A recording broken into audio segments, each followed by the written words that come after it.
Hi folks, Dave, the Honest Audiophile. This is the Myer Audio SL41 Mark II, and these are my Honest Audiophile impressions. I want to thank Myer Audio for providing the SL41 Mark II for a review. Do greatly appreciate it. Myer Audio, you rock. Alright, so the Myer Audio SL41 Mark II. This will set you back $180 from your bank account. It is a 5-driver configuration. It has 1 dynamic driver and 4 balanced armatures. 43 ohms of impedance and 108 decibels of sensitivity, and a frequency response range of 20 Hz to 20 kHz.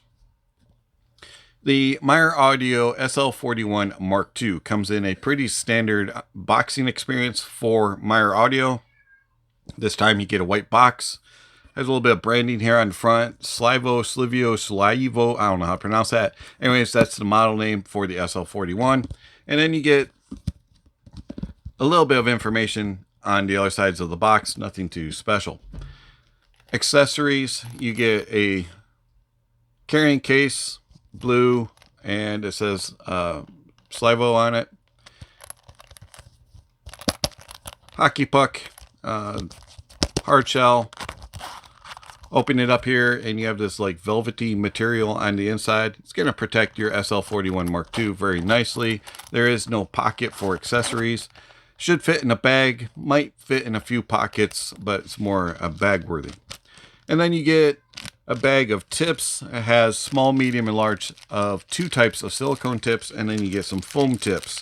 Now the foam tips did not fit my ears. I found that when they expanded out, they were just too big and they hurt my ear, and so they were very uncomfortable, so I did not use the stock foam tip. And then you get 2 types of silicone tips. You get these more narrow bore, a grape olive type shape, and then you get a red stemmed, which has a little bit more of a wide bore to them. And I find that both of these tips were okay, but neither one of them really fit my ears very well. Both of them kind of had this tendency to slide out of my ears, and I was constantly having to fidget with the fit of the SL41 when using these tips. They did make a difference in sound though. So the narrow bore tip made the SL41 Mark II sound more V-shaped. You got a little bit more thumpy bass and a little bit more emphasized upper mids and lower treble region. It was a little bit more aggressive, shouty. And then you have the wide bore tip, which expanded things out a little bit, made them a little bit more even, and you didn't have quite as much of a boomy bass, and those upper mids and lower treble regions were not quite as forward as they are on the more narrow bore tip. And you also got a little bit more air and space up top.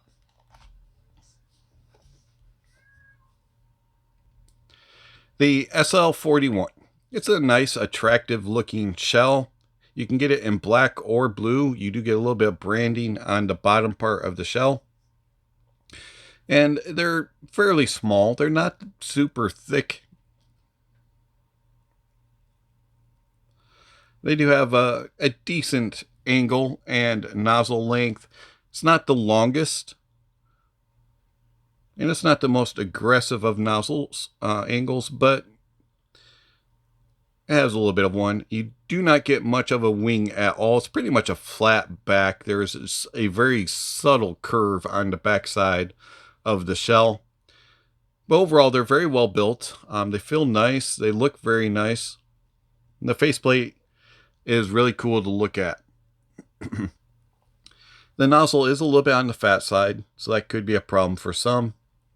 I found that even though the shell face or back, is a little bit on the small and smooth side, it still fit my ears very well, especially using the foam tips.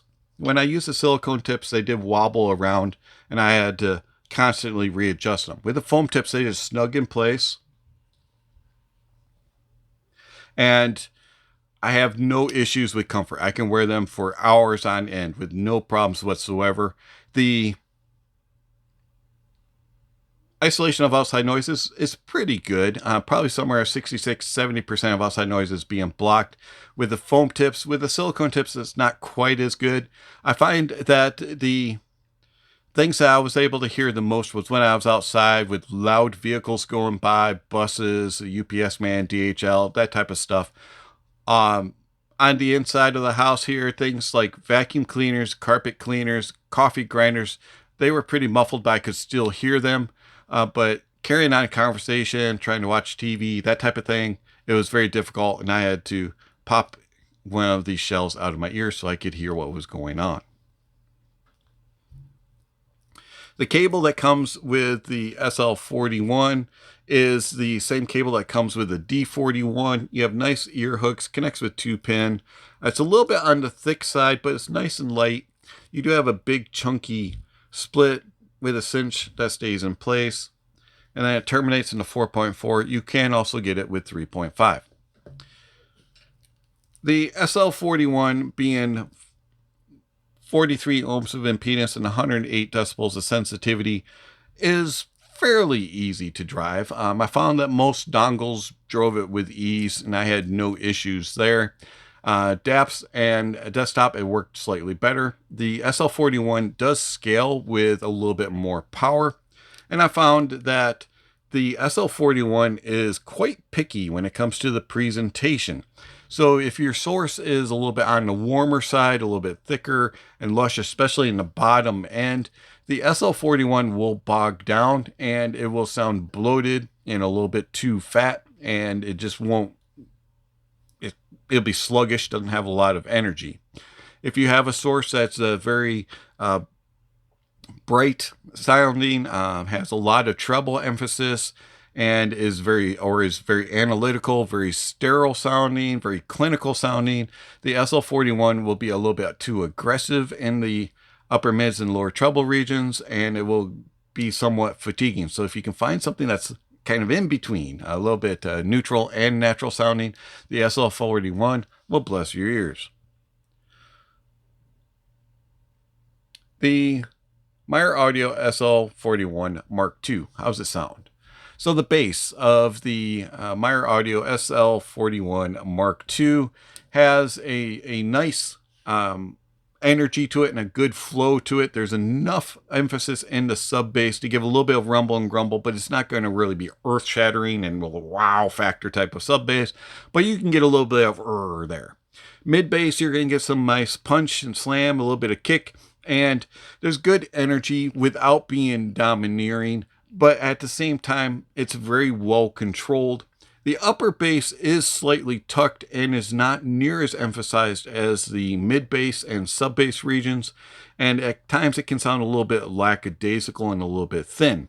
Mid bass though is the emphasis here, along with the sub bass, and there's good details and good nice resolution and good tone and timbre, and overall it's just a very engaging and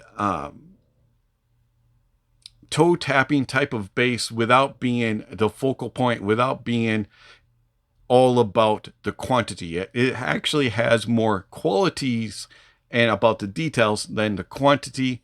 And I think that Myer has done a good job of keeping the bass well controlled and giving details and nice tone and timbre.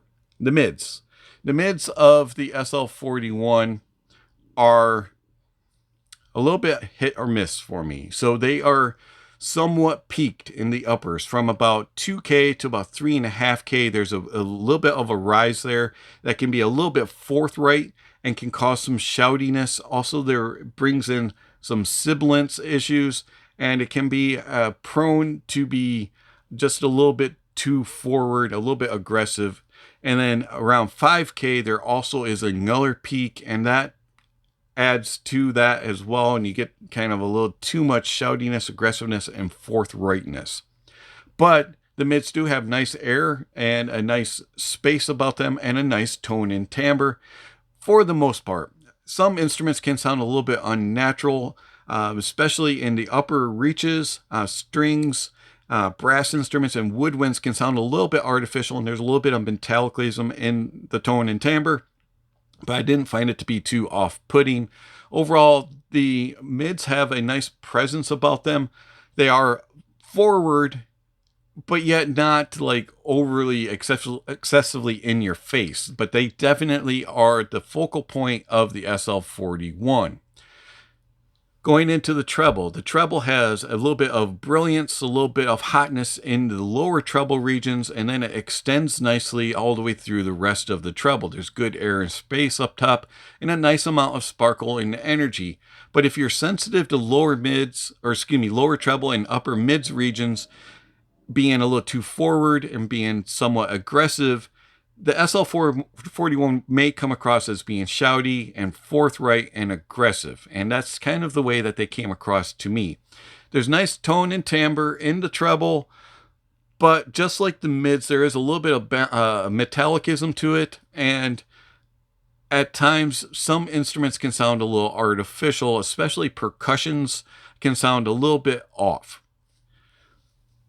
Detail retrieval and resolution in the treble was good, and I found that overall the bass, the mids, and the treble play well together for the most part, with a little bit of forwardness in the mids, and it has a presentation that you don't often hear in this price point, but at the same time, it just had a little too shouty aggressiveness in those lower treble and upper mids.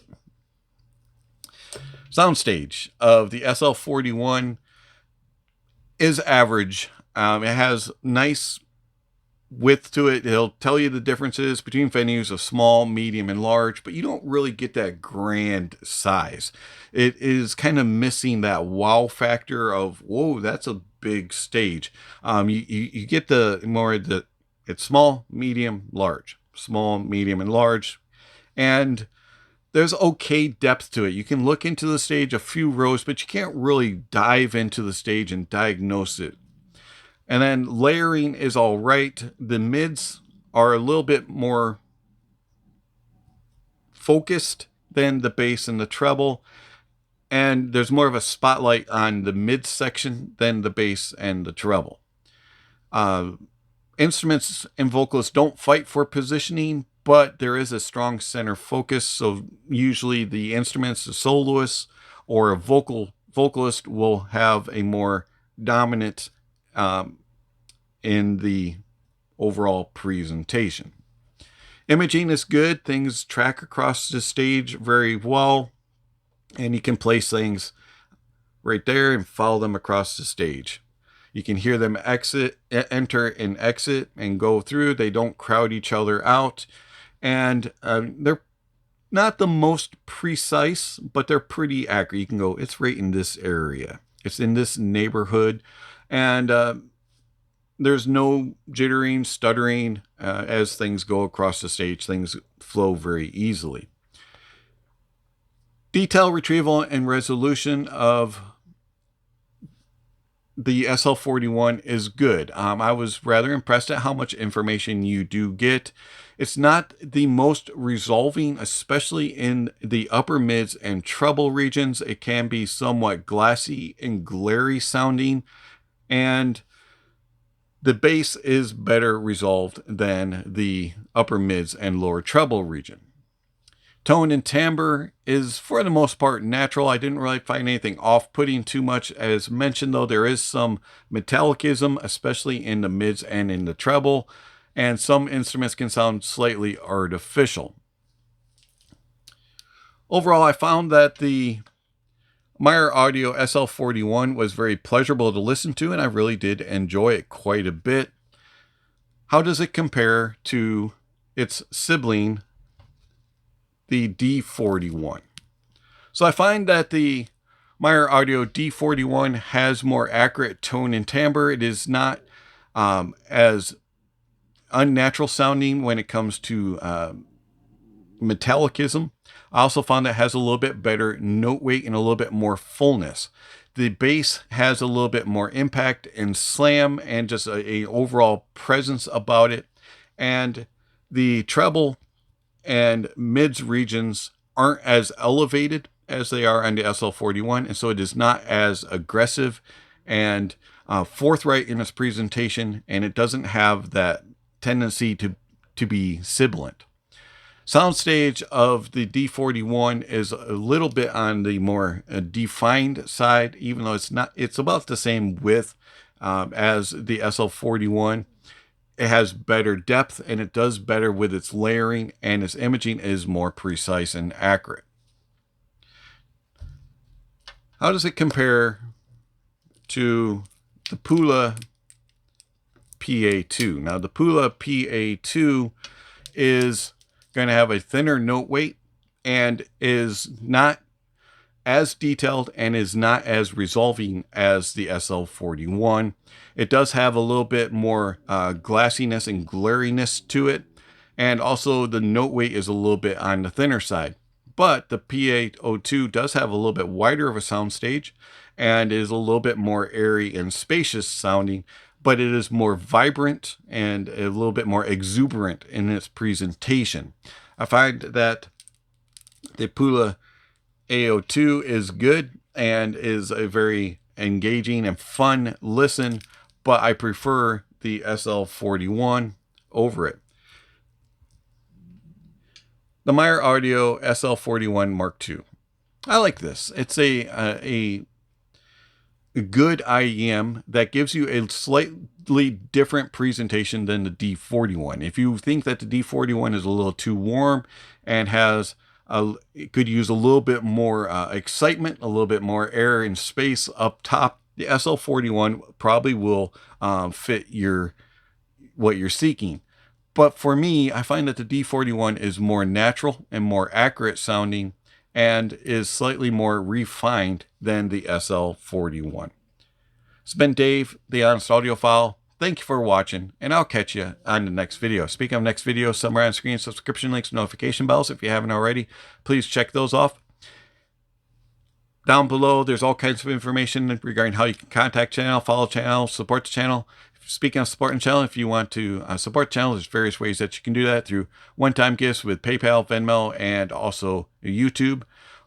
Monthly subscriptions can be done through Patreon and YouTube memberships. You can get access to videos early, and also you can get other benefits if you want to join my private Discord server. All you have to do is ask. And down below also, there's all kinds of other information regarding the channel. Music recommendations, gear recommendations, all kinds of other things are listed down below. Don't forget to give a thumbs up or a thumbs down to the video. And lastly, don't forget to enjoy the music, and that honesty is the best policy.